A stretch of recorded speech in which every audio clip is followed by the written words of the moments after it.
শিল্পিতাতে আমি পশ্চিম সপ্তম গ্রাম পঞ্চায়েতের একজন বাসিন্দার। আমরা জায়গা পশ্চিম সপ্তম গ্রাম পঞ্চায়েত কাটলচুরি মদন মোহন পল্লী। আমরা এই জায়গাটা খাস জায়গার মধ্যে আমরা আছি। আদালতের রায় হিসাবে একজন ব্যক্তি উনার জায়গা বলে দাবি করেন এবং কি উনার জায়গা দাবিতে আইনে পেয়েছেন। এখন আমরা বাড়িঘরটা সব উচ্ছেদ করে লেতেছে। এখন আমরা ন্যায্য বিচার চাই যে আমরা কি করবো। এখন বাড়িঘর কথা তার ব্যাপারে কিন্তু অ্যাকশন নেব।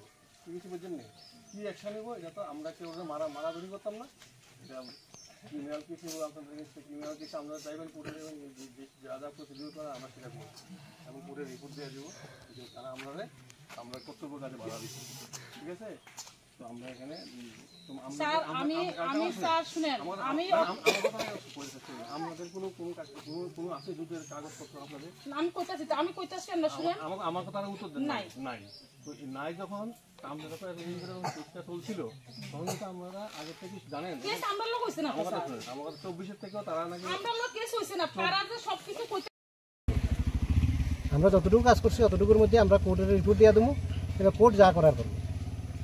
আজকে তুলে তো উচ্ছেদ হইতেছে না, উচ্ছেদ তো হইল না। ওনাদের পার্সেলা বাজারের সামনে শুয়ে আসলেন, যার কারণে পারা গেছে না। এবার কোর্ট চিন্তা করবো কি করা যায়।